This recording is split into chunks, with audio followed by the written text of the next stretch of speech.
finally get it done?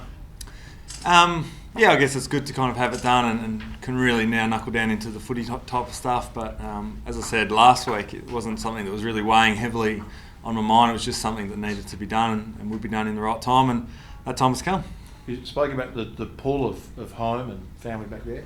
Did it get close? Was it close to you maybe heading back? Yeah, it was a heavy consideration, and I didn't want to rush this decision. It's a major life decision, not just football decision. So, I don't apologise for taking my time and taking the time I felt like I needed to come to this decision. But definitely the pull to move closer to my family was definitely one of the major factors that I was considering.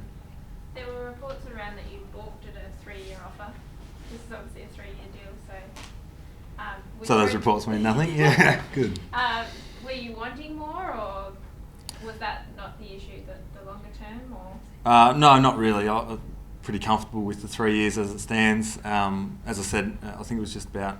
No, sorry, I don't think. It was just about life choices. I'm not thinking about in 2 years' time or in 4 years' time. I'm thinking in 10 years what's best for me and my family, and the best way for me to support my family at this stage was to stay in Fremantle, and I'm more than happy to stay here. I love playing for my football here, and obviously very grateful that Fremantle gave me my shot 10 years ago, so I'm just hoping to repay that faith.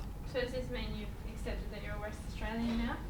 Yeah, when it's cold mornings like this morning, I still refer to myself as a Victorian, but yeah, definitely. I've been here my entire adult life now, and obviously my wife's a West Australian, so I'm enjoying my time. How important is how important is it for you to be a one-club player? Yeah, it's obviously a little bit of sentimental value in that. It's nice to... I feel like I'm a fairly loyal person, and to be able to repay the club with my entire career potentially is obviously a big thing. And again, I think it's one of those things that in 20 years' time I'll look back on it and be very proud that I could ply my trade for Fremantle. We heard from Nat that he had a big 7-year offer from a club. Did he? Any big offers from rival clubs on the table for you? No. Dave, when you first came over, did you see yourself as being, if you had a long career, that you'd spend it all at Fremantle, or in the back of your mind was that I'll be here for a couple of years and then I may be heading back? Yeah, I never really thought really long term. I think each time I've come out of contract, it's been something that I've really considered, but ultimately I feel like I'm playing good football here, and I feel like this is a good environment for me to get the best out of myself. So the decision, has always been to stay, and I'm more than comfortable with it. Dave, I know last week you said contract negotiations, they weren't bothering you, but now that it's all signed, still delivered, do you feel any different? Is there any weight off your shoulder at all? Or? No, not really. As soon as I get these kind of presses over and done with, everything will be business as usual. So I certainly don't think it'll be a weight off my shoulders or anything like that. Were the guys into you at all about getting it done, or would they just have to leave you alone and trust that you'd make a decision? Yeah, there's always a little bit of banter about all the big decisions in the club rooms, but it wouldn't be a footy club without that, so yeah, it was harmless stuff. How much easier was the decision in terms of how well the team's going at the moment and where the team's headed in terms of trying to get success? Yeah, it's definitely played a big factor in it. I've been through some bleak years at Fremantle, and they're not times that I want to really go back to, and so I feel like we've got a very strong culture here at the moment, which will really help propel the group forward, and the accountability and the top-down kind of performance from the club is something that I really admire and really privileged to be a part of. What was the milestone day like? We often get to speak to guys in the lead up to milestones, but not after a milestone game. What was the day like for you, playing your 200? Yeah, it was relatively full on. Obviously, I had my whole family over staying with me and coming with me to the game, which is a little bit different for a Perth game. So, there's a lot of little different things leading up to the game and even post-game that were a little bit different. But in essence, football's the same week in, week out. You just crack in and try and get the footy as best you can. And so for that 2 hours, it was business as usual, but definitely the lead-up was very different. How the guys pulled up? Was it a particularly physical game? Yeah, I think they always are, derbies. The intensity seems to lift a little bit no matter how each club's going. So I know we threw everything at it, and I know West Coast did. And we've got a few sore boys today, but that's fairly usual as well. And Ross was fairly pointed in some of his analysis immediately after the game. Have the guys had a good look at the review, and what are some of the things that came out of that for the playing group? Yeah, we're having a big team review immediately post this, but that kind of immediate feedback isn't something that we shy away from or isn't something that's abnormal to this club. We really embrace it, and we understand that they're not personal attacks, they're just helping to improve the individual and the behaviour to fall in line with the team morals. Was it just stoppage structures in sort of the start of the last quarter where West Coast walked a couple out of the centre square? Was that one of the issues? I think there was a number of issues that he was raising post-game, and that may have been one, but I wasn't privy to those conversations, I'm afraid. You would have been off limits in your 200th, wouldn't you? No Yeah, surprise. he just good game and kept going, I think, but that was good. What do you make of Melbourne this weekend in Darwin?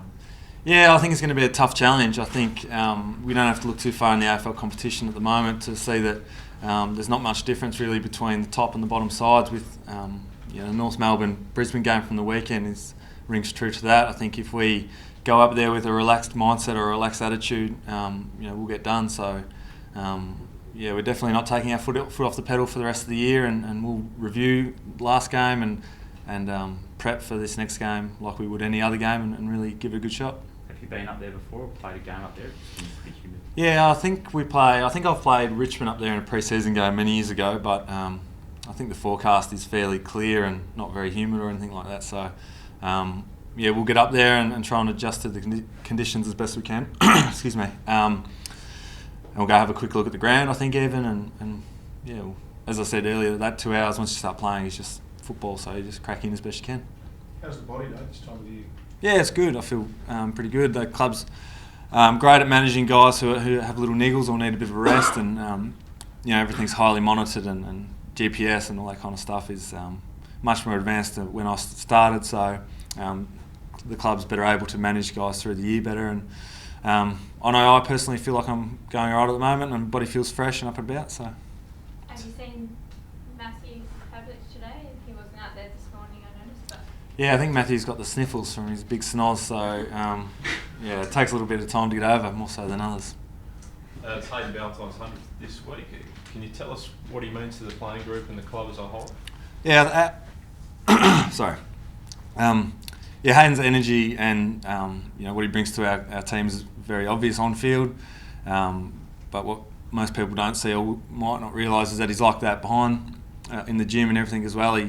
Everything that he does, he really attacks at 100% and gives his all, and that's all that we can ask of anyone. And so he's a really good role model in that kind of sense. And he started a bit later than most, and I think he's really taken the most of his opportunities. And to get to 100 games, it seems like it's gone really quick for him. So I wish him well. Is he a leader in his own way, like just his own unique style that the guys look to him as a driver? Yeah, I think the role of leadership is the responsibility of everyone, and I think in his moments Hayden definitely shows that, and in his own little areas in the forward line he's very good at that, and so as I said, he attacks everything at 100%, and you can't help but admire that. And entertaining 100 games. Yeah, absolutely. Once Matthew Pavlich finishes up, is the captaincy something that you'd like to take on at Freo? Yeah, it's not something that I'd be scared of or shy away from. I think that it won't be my decision ultimately. It won't be one person's decision. So all I can do is be the best leader I can be, and if that happens, that happens.